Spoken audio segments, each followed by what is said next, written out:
Bonsoir à tous et ravi de vous retrouver pour ce rendez-vous de l'actualité sur MLTV. Voici pour vous les titres du 20h. Abbé Mouche Papam, ces mots ont résonné hier sur la place Saint-Pierre du Vatican, annonçant l'élection d'un nouveau souverain pontife. Il s'agit du 267e pape de l'histoire, c'est le cardinal Robert Francis Prevost qui a été désigné comme successeur du pape François. Le nouveau souverain pontife portera le nom de Léon XIV pour la durée de son pontificat.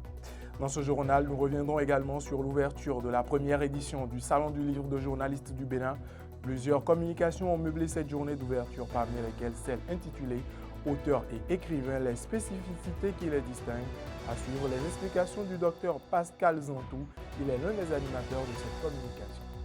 Enfin, du sport avec la Coupe d'Afrique des Nations des moins de 20 ans en Égypte. Les groupes livrent peu à peu leur verdict pour le compte du premier tour. Ça passe pour le Sénégal et le Ghana en quart de finale. C'est tout pour le sommaire.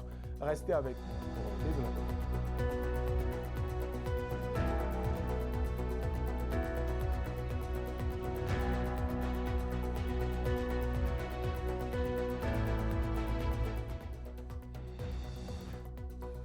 À nouveau, bonsoir.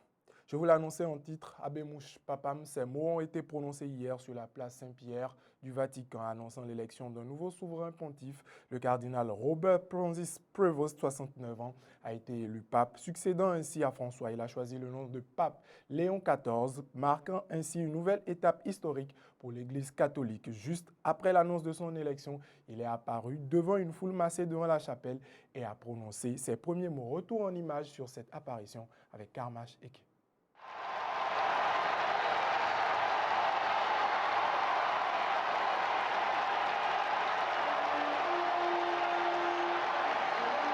Le conclave de 2025, réuni à la suite du décès du pape François le matin du lundi de Pâques, a abouti à l'élection de Robert Francis Prevost, un prêtre augustinien né à Chicago en 1955.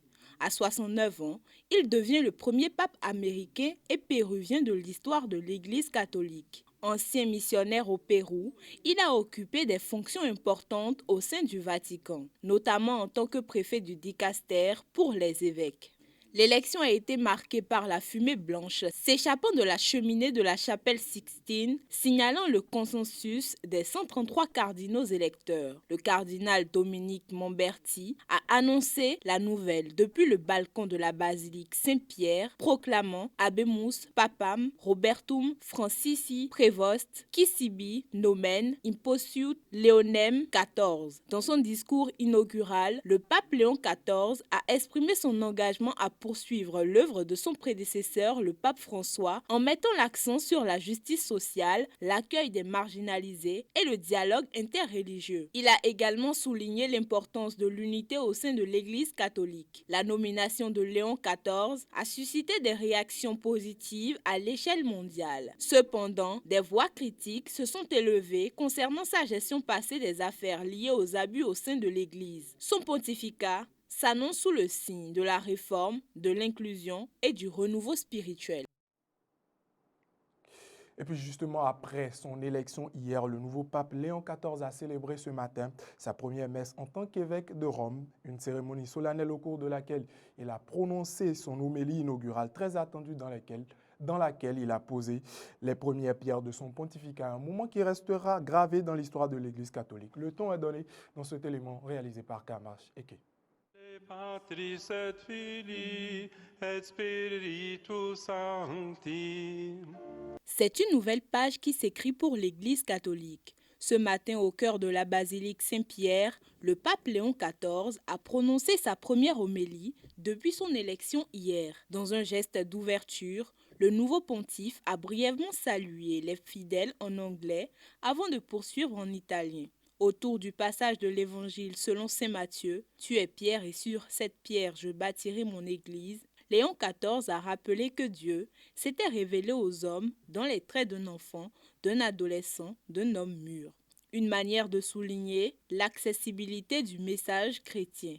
Très soucieux de suivre les pas de Pierre à travers son service, le pape s'est dit porteur d'un trésor, la foi et la mission de l'Église, confiée à lui, pour l'humanité tout entière. Il a insisté sur l'exigence personnelle de se laisser transformer par cette foi. Léon XIV a redéfini la mission de l'Église, non pas par la grandeur de ses édifices, mais par la sainteté de ses membres. Sans détour, il a prononcé le rejet moderne de Jésus, perçu comme dérangeant ou réduit à une figure symbolique. Un avertissement aussi bien aux croyants qu'aux institutions. Léon XIV a finalement lancé un appel universel à la conversion, y compris pour lui-même, dans une fidélité assumée à l'héritage du pape François. Dans la lumière du matin romain, le nouveau pape a confié sa mission à la Vierge Marie, mère de l'Église. Une première homélie, à la fois humble et déterminée, qui démontre les traits d'un pontificat tourné vers l'essentiel, la conversion des cœurs. De la solennité de Rome, on revient ici à Cotonou avec la bibliothèque Bénin Excellence de Godomain qui abrite depuis hier la première édition du Salon du livre de journalistes du Bénin. Cette initiative des journalistes culturels du Bénin promeut la production livresque des journalistes béninois. Communication et exposition, vente sont au menu du salon. Dans l'après-midi d'hier, les participants ont eu droit à une communication intitulée « Auteurs et écrivains, les spécificités qui les distinguent ». Elle a été conjointement animée par Ousmane Aledi, professeur Fernand Noulik Betor et Dr Pascal Zantou. Justement, à présent, je vous invite à suivre Dr Pascal Zantou. Il est ancien conseiller de la Haute Autorité de l'Audiovisuel et de la Communication et également écrivain et essayiste. Suivez. Ce que nous nous sommes dit là-bas, c'est qu'il faut partir du postulat qu'un écrivain est forcément un auteur, mais qu'un auteur peut ne pas être un écrivain. Un auteur, c'est quelqu'un qui a produit quelque chose, qui a créé quelque chose, qui a inventé quelque chose ou qui a commis un acte dont il peut répondre, dont il est responsable. Mais quand je dis que je suis écrivain, ça veut dire que je suis quelqu'un qui me donne comme métier, comme profession, l'écriture. J'écris tous les jours et j'écris dans la perspective de transmettre des idées parce que j'en suis passionné, parce que j'ai envie de défendre une cause. Mais l'idée de profession, de métier derrière la création intellectuelle, la création livresque, on va dire, est déterminante pour être écrivain. Pour se revendiquer écrivain, d'abord, il faut écrire tout le temps. Il faut être dans la dynamique de faire de ça un métier, une profession.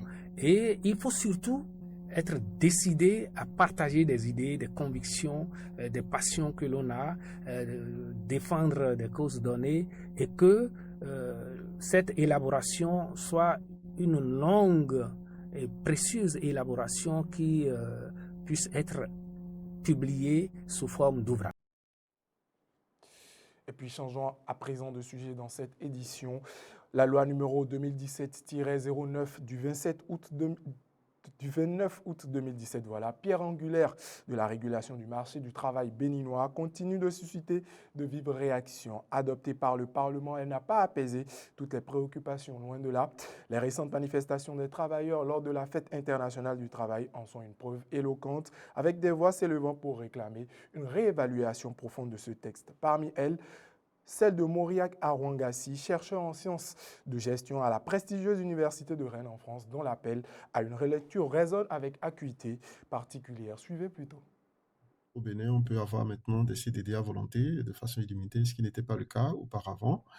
Sur ce plan, on peut facilement comprendre quelles ont été les motivations, puisque le chef de l'État était face au mouvement des entreprises de France en 2022, où il exprimait sa volonté, déjà même actée, de déréguler suffisamment l'environnement de travail au Bénin pour susciter les entreprises, inciter les entreprises à créer le plus d'emplois.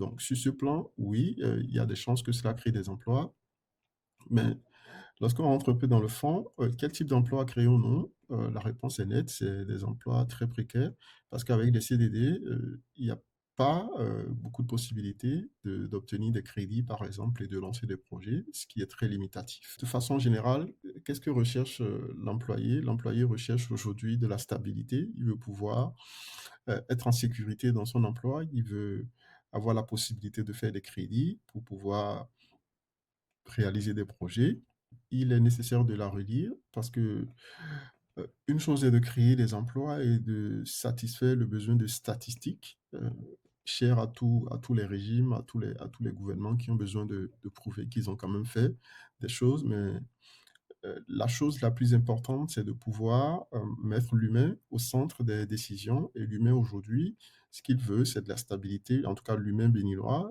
ce qu'il veut aujourd'hui, c'est de la stabilité dans son emploi, c'est la possibilité de pouvoir contracter des crédits qui seront pour la majorité, pour ne pas dire la totalité, réinjectés dans notre économie locale. Donc, pourquoi ne pas revoir un peu cet aspect de la loi, quitte à euh, trouver d'autres façons de garantir la performance, parce que l'un des arguments évoqués pour cette question de CDD, là, c'était la question de la productivité, parce que l'insécurité, paraît-il, pourrait encourager le travailleur à prouver qu'il est performant pour que son employeur le garde, mais ce n'est pas un argument si prouvé, si soutenu par des preuves.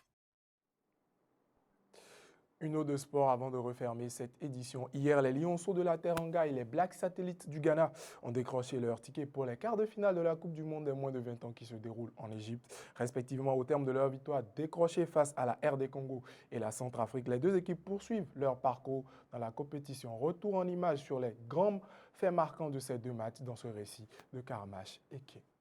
Avec un seul point au compteur, après 2 journées, les champions en titre n'avaient pas d'autre choix que de l'emporter. Dos au mur, le Sénégal a répondu présent. Tenant du titre, les Lionceaux ont arraché leur billet pour les quarts de finale de la CAN U20 2025 grâce à une victoire maîtrisée 2-0 face à la RD Congo. Une performance solide, un score précieux et une qualification décrochée à la différence de but. Le Sénégal a démarré tambour battant. À la 9e minute, Clayton Diandi est fauché dans la surface. Penalty Cheikh Thiam s'élance mais voit sa tentative repoussée. 2 minutes plus tard, il se rattrape en reprenant victorieusement le ballon relâché. 1-0 pour les Lionceaux, la machine est lancée. À la 81e minute, le sort s'acharne sur les Congolais. Dieu Kalonji détourne le ballon de la main dans sa surface. Le VAR entre en action, l'arbitre désigne le point de pénalty. Ibrahima Dieng ne tremble pas. Avec 4 points comme la RDC, le Sénégal passe grâce à une meilleure différence de but. La RD Congo, elle, cède sa première place et tombe à la 3e place du groupe. Dans l'autre match du groupe, mission accomplie pour les Black Satellites au Suez Canal Stadium. Le Ghana s'est imposé face à la Centrafrique 1-0 dans un match tendu mais maîtrisé, validant ainsi la première place du groupe C et leur qualification pour les quarts de finale de la CAN U20. Il a fallu attendre la 84e minute pour voir la décision tomber. Entré en cours de jeu, Joseph Opoku a libéré les siens d'un plat du pied aussi clinique que décisif. Parfaitement servi par Joseph Aido, lancé en contre. Un but qui a fait exploser le banc ghanéen. Avec 7 points en 3 matchs, le Ghana termine invaincu en phase de groupe pour la première fois depuis 2013. Les Black Satellites visent désormais un 5e sacré continental, un record absolu dans l'histoire du tournoi. Mesdames, Messieurs, c'est la fin de cette édition. Merci de nous avoir suivis. Excellente soirée à chacun et à tous.